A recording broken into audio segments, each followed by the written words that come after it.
Hello नमस्कार दोस्तों, आज हम बात करेंगे गौतम बुद्ध से संबंधित जो प्रश्न हैं उनके बारे में। हमारा पहला प्रश्न क्या है कि बौद्ध धर्म के संस्थापक या प्रवर्तक कौन थे? तो बौद्ध धर्म के जो संस्थापक या प्रवर्तक थे वो गौतम बुद्ध थे। कौन थे?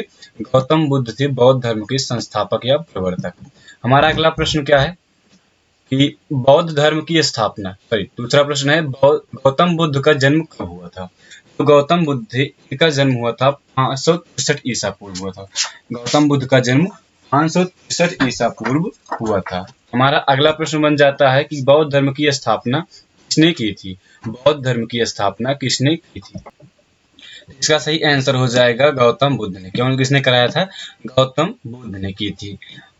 अगला हमारा प्रश्न क्या हो जाता है कि गौतम बुद्ध का जन्म कहाँ हुआ था? गौतम बुद्ध का जन्म कहाँ हुआ था? गौतम बुद्ध का जन्म नेपाल में हुआ था। गौतम बुद्ध का जन्म कहाँ हुआ था? नेपाल में हुआ था।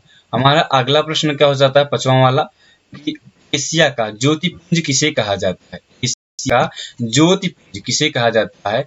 गौतम बुद्ध को कहा जाता है एशिया का ज्योतिपुंज। हमारा अगला प्रश्न है गौतम बुद्ध की माता का नाम क्या था? गौतम बुद्ध की माता का नाम महामाया था। क्या था? महामाया। हमारा अगला प्रश्न है बुद्ध का अर्थ क्या होता है? क्या बुद्ध का अर्थ क्या होता है?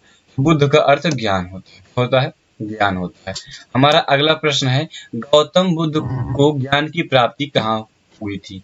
मतलब गौतम बुद्ध को जो ज्ञान की प्राप्ति हुई थी वो किस जगह पर हुई थी? गौतम बुद्ध को बोध गया में ज्ञान की प्राप्ति हुई थी। कहाँ पर? बोध गया, जो बिहार में पड़ता है। हमारा अगला प्रश्न है गौतम बुद्ध को किस नदी के किनारे पर ज्ञान की प्राप्ति हुई? वो क्या है? फल्गु नदी। कौन सी नदी थी? फल्गु नदी के किनारे गौतम बुद्ध को ज्ञान की प्राप्ति हुई थी। हमारा अगला प्रश्न है महात्मा बुद्ध को किस वृक्ष के नीचे ज्ञान प्राप्त हुआ? किस वृक्ष के नीचे ज्ञान प्राप्त हुआ था? बोधि वृक्ष। बोधि वृक्ष जो पीपल का वृक्ष होता है उसे कहा गया है बोधि वृक्ष कहा गया है। हमारा अगला प्रश्न क्या है गौतम बुद्ध के पिता का नाम क्या था? गौतम बुद्ध के जो पुत्र थे उनका नाम क्या था? गौतम बुद्ध के पुत्र का नाम राहुल था। क्या था? गौतम बुद्ध के पुत्र का नाम राहुल था। अगला हमारा प्रश्न हो जाता है कि गौतम बुद्ध के प्रिय घोड़े का नाम। गौतम बुद्ध के जो प्रिय घोड़ा था उसका नाम था कंथक। क्या था? कंथक नाम था उसका। हमारा अगला प्रश्न है गौतम बुद्ध की पत्नी का क्या नाम था? तो गौतम बुद्ध की जो पत्नी थी उनका नाम था यशोधरा। क्या नाम था? यशोधरा था। हमारा अगला प्रश्न हो जाता है गौतम बुद्ध की जो मृत्यु हुई थी, यहाँ पर गौतम बुद्ध कितने वर्ष की अवस्था में वो अपना गृह त्याग किए थे? तो गृह त्याग किए थे 29 वर्ष की अवस्था में।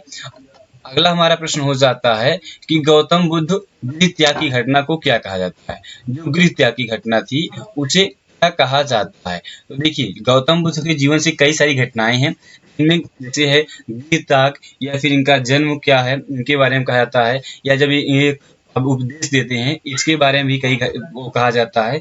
और जब इनका वो एक प्रकार से कहा जाए कि जब ये खत्म होते हैं, इनका जीवन काल जब समाप्त होता है तो उसको भी क्या कहा जाता है? ये बहुत ही इम्पोर्टेंट है और हर एक एग्जाम में पूछा जाता है। तो गौतम बुद्ध के गृह त्याग की घटना है उसको कहा जाता है महाभिनिष्क्रमण। कहा जाता है महाभिनिष्क्रमण कहा जाता है। हमारा अगला प्रश्न है गौतम बुद्ध की मृत्यु कब हुई थी? उनकी मृत्यु कब हुई थी गौतम बुद्ध की? 483 ईसा पूर्व। कैसे याद करेंगे? तो जो जन्म हुआ था इनका 563 ईसा पूर्व।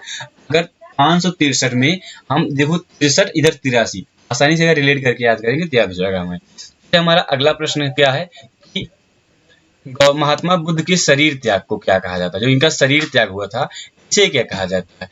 इसे कहा जाता है, अभी बताया ना, महात्मा बुद्ध के जो शरीर त्याग है, जो परिनिर्वाण है, अगर घर त्याग करते हैं या फिर उसके बाद इनका जन्म हुआ था, ये बुद्ध अपना प्रकार से कहें कि उपदेश दिए थे, ये सभी बहुत इंपॉर्टेंट है। इनका जब शरीर त्याग होता है तो क्या कहते हैं? महापरिनिर्वाण। क्या कहता है? महापरिनिर्वाण। जैसे यहाँ पर धर्म चक्र परिवर्तन भी दिया गया है, महाभिनिष्क्रमण दिया गया है, अभी आगे प्रश्न में मिलेगा ये सब।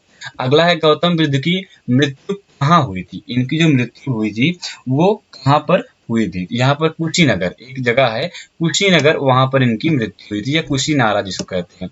अगला प्रश्न क्या है गौतम बुद्ध के प्रथम उपदेश कहाँ दिए थे? जो गौतम बुद्ध थे इन्होंने जब उपदेश देना चालू किया तो पहली बार जो फर्स्ट टाइम था वो कहाँ पर अपना उपदेश दिए थे? तो ये सारनाथ में। कहाँ पर?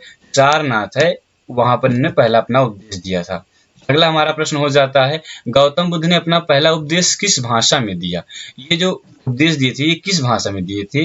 ये है तो ये पाली भाषा में। पाली, प्राकृत, अपभ्रंश ऐसे कई भाषाएं हैं, तो ये पाली भाषा में अपना प्रथम उपदेश दिए थे। हमारा अगला प्रश्न बन जाता है कि उपदेश देने की घटना को क्या कहा जाता है? है ना, अभी की उपदेश देने की भी घटना बहुत ही इंपॉर्टेंट है। तो इनकी इस घटना को कहा जाता है धर्म चक्र प्रवर्तन कहा जाता है। क्या कहा जाता है? धर्म चक्र प्रवर्तन कहा जाता है। अगला हमारा प्रश्न है, गौतम बुद्ध का वास्तविक नाम क्या है? इनका जो वास्तविक नाम क्या था? इनका नाम सिद्धार्थ था। सिद्धार्थ के बाद में गौतम बुद्ध इनका नाम पड़ा। हमारा अगला प्रश्न बन जाता है कि नालंदा व विक्रमशिला जो विश्वविद्यालय है वो किस धर्म की शिक्षा से संबंधित है? ये बौद्ध धर्म की शिक्षा इसमें दी जाती थी। नालंदा और जो शिला थी, एक विक्रमशिला थी इस विद्यालय में।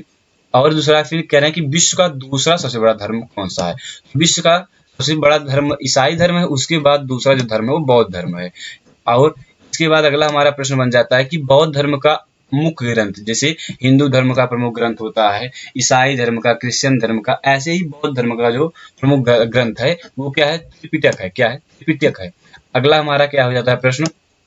हमारा जो अगला प्रश्न है वो अगला प्रश्न क्या है? एक मिनट देखते हैं। हाँ, अगला प्रश्न हमारा बन जाता है कि इनमें से कहा जाता है कि महत्वपूर्ण तीर्थ, जो बौद्ध धर्म से संबंधित एक महत्वपूर्ण तीर्थ स्थल है वो कहाँ पर है? यहाँ पर जो बौद्ध धर्म से संबंधित है वो दीक्षा भूमि है, वहाँ पर ये तीर्थ स्थल है। अगला प्रश्न हमारा क्या हो जाता है कि विश्व में सर्वाधिक बौद्ध जनसंख्या वाला देश कौन सा है? तो जो चीन है। चीन, ये सबसे अधिक यहाँ पर बौद्ध धर्म से संबंधित लोग हैं। ये रहे बौद्ध धर्म से संबंधित प्रश्न और उनके आंसर विद डिटेल में। अगर वीडियो अच्छी लगी तो वीडियो को लाइक करें, चैनल पर नए हो चैनल को सब्सक्राइब करें और ज़्यादा से ज़्यादा इस वीडियो को शेयर करना ना भूलें। Thank you very much.